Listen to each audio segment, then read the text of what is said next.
ಇವತ್ತೊಂದು ದಿನ ನಾನು ಮಶ್ರೂಮ್ ಗ್ರೇವಿ ಮಾಡ್ತಾ ಇದ್ದೀನಿ. ಮಶ್ರೂಮ್ ಗ್ರೇವಿ ಮಾಡೋದಕ್ಕೆ ಇಲ್ಲಿ ಏನೇನು ತೊಗೊಂಡಿದ್ದೀನಿ ಅಂತ ಹೇಳಿದ್ರೆ, ಮಶ್ರೂಮ್ ತೊಗೊಂಡಿದ್ದೀನಿ, ಮತ್ತು ಅಚ್ಕಾರದ ಪುಡಿ, ಧನಿಯಾ ಪುಡಿ, ಜೀರಾ ಪೌಡರು, ಗರಂ ಮಸಾಲ, 4ರಿಂದ 5 ಟೊಮೊಟೊನ ಇಲ್ಲಿ ನಾನು ಪೇಸ್ಟ್ ಮಾಡ್ಕೊಂಡಿದ್ದೀನಿ, ಮತ್ತು ಈರುಳ್ಳಿ, ಶುಂಠಿ ಬೆಳ್ಳುಳ್ಳಿ ಪೇಸ್ಟು, ಮತ್ತು ಬಟಾಣಿ. ಇದಿಷ್ಟಿದ್ರೆ ನಾವಿವತ್ತು ತುಂಬ ರುಚಿಯಾಗಿ ಮತ್ತು ತುಂಬ ಸಿಂಪಲ್ಲಾಗಿ ಮಶ್ರೂಮ್ ಗ್ರೇವಿನ ಮಾಡ್ಕೋಬೋದು. ಈಗ ಇಲ್ಲಿ ಮೊದಲಿಗೆ ಮಶ್ರೂಮ್ನ ನಾನು ಮ್ಯಾರಿನೇಟ್ ಮಾಡ್ಕೋಬೇಕಾಗುತ್ತೆ. ಹಾಗಾಗಿ ಸ್ವಲ್ಪನೇ ಸ್ವಲ್ಪ ಉಪ್ಪು ಹಾಕೋತಾ ಇದ್ದೀನಿ, ಮತ್ತು ತೊಗೊಂಡಿರೋಂಥ ಮೊಸರನ್ನ ಸೇರಿಸ್ಕೊತಾ ಇದ್ದೀನಿ. ಮತ್ತು ಇಲ್ಲಿ ಏನೇನು ಮಸಾಲ ಪದಾರ್ಥಗಳನ್ನ ತೊಗೊಂಡಿದ್ದೀನಿ ಇದೆಲ್ಲವನ್ನು ಕೂಡ ಸೇರಿಸಿ ನಾನು ಸ್ವಲ್ಪ ನೀಟಾಗಿ ಕಲಿಸ್ಕೊಂಡು ಮತ್ತು ಸ್ವಲ್ಪ ಹೊತ್ತು ಮ್ಯಾರಿನೇಟ್ ಮಾಡ್ಕೋತೀನಿ.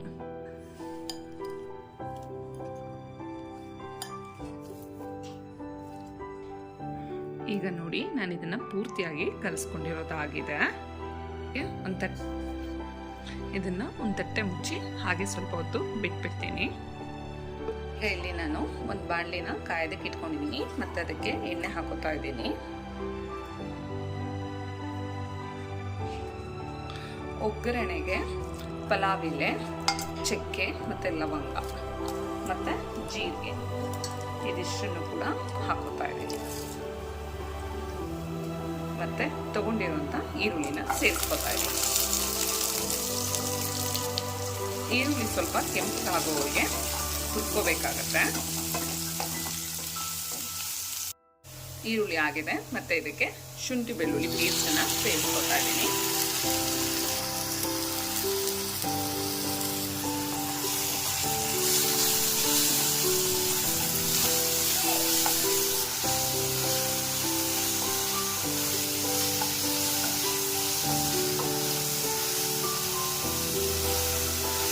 ಶುಂಠಿ ಬೆಳ್ಳುಳ್ಳಿ ಪೇಸ್ಟ್ನ ನಾನು 2 ಚಮಚದಷ್ಟು ತಗೊಂಡಿದ್ದೆ, ಮತ್ತು ಇದು ಎಲ್ಲ ಪೂರ್ತಿ ಹಸಿ ವಾಸನೆ ಎಲ್ಲ ಹೋಗಿದೆ.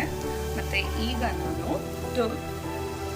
ಈಗಾಗಲೇ ನಾನು ನೆನೆಸಿಟ್ಟಿದ್ದಂಥ ಮಶ್ರೂಮ್ನ ಇದ್ರ ಜೊತೆ ಸೇರಿಸ್ಕೊತಾ ಇದ್ದೀನಿ.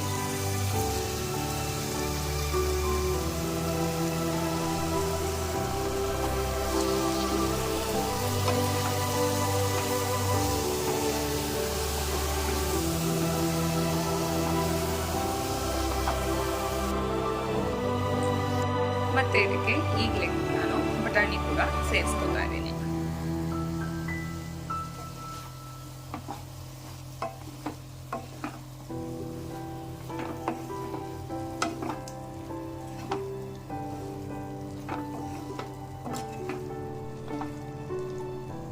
ಇದೀಗಾಗಲೇ ಆಗಿದೆ, ಹಸಿ ವಾಸನೆ ಎಲ್ಲ ಹೋಗಿದೆ. ಹಾಗಾಗಿ ಇಂಥ ಟೈಮಲ್ಲಿ ಬಿಟ್ಕೊಂಡಿದ್ದಂಥ ಟೊಮೊಟೊನ ಇದ್ರ ಜೊತೆ ಸೇರಿಸ್ಕೊತಾ ಇದ್ದೀನಿ.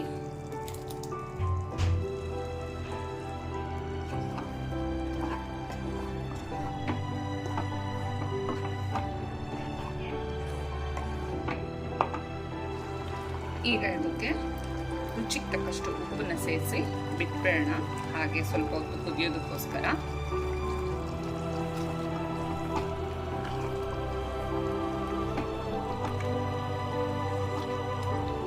ಈಗ ಇದು ಕುದೀತಾ ಇದೆ, ಹಾಗಾಗಿ ಒಂದು ತಟ್ಟೆ ಮುಚ್ಚಿ ಹಾಗೆ ಬಿಟ್ಬಿಡೋಣ, ಸ್ವಲ್ಪ ಹೊತ್ತು ಕುದೀಲಿ.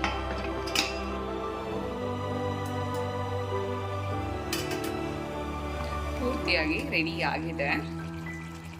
ಇವಾಗ ಇಂಥ ಟೈಮಲ್ಲಿ ಕಸೂರಿ ಮೇಥಿನ ಸೇರಿಸ್ಕೊತಾ ಇದ್ದೀನಿ ಕೊನೆಯದಾಗಿ, ಮತ್ತು ಗ್ಯಾಸ್ ಆಫ್ ಮಾಡ್ಕೊತಾ ಇದ್ದೀನಿ.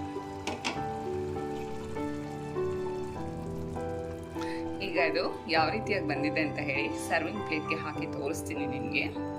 ಬನ್ನಿ ನೋಡಿ, ಕೊನೆಯದಾಗಿ ನಿಮಗೆ ಇದು ಈ ರೀತಿಯಾಗಿ ಬರುತ್ತೆ. ಮಾಡೋದಕ್ಕೆ ತುಂಬಾ ಸುಲಭವಾಗಿರುತ್ತೆ, ಮತ್ತು ತಿನ್ನೋದಕ್ಕೂ ಅಷ್ಟೇ ತುಂಬಾ ಟೇಸ್ಟಿಯಾಗಿರುತ್ತೆ. ನೀವು ಒಂದ್ಸಲ ಮನೆಯಲ್ಲಿ ತಪ್ಪದೆ ಟ್ರೈ ಮಾಡಿ. ನಾನು ಇವತ್ತಿನ ದಿನ ಮಾಡಿರೋಂಥ ರೆಸಿಪಿ ನಿಮಗೆ ಇಷ್ಟ ಆಯಿತು ಅಂದರೆ ಮರಿದೇ ನನ್ನ ಚಾನಲ್ನ ಸಬ್ಸ್ಕ್ರೈಬ್ ಮಾಡಿ. Thank you.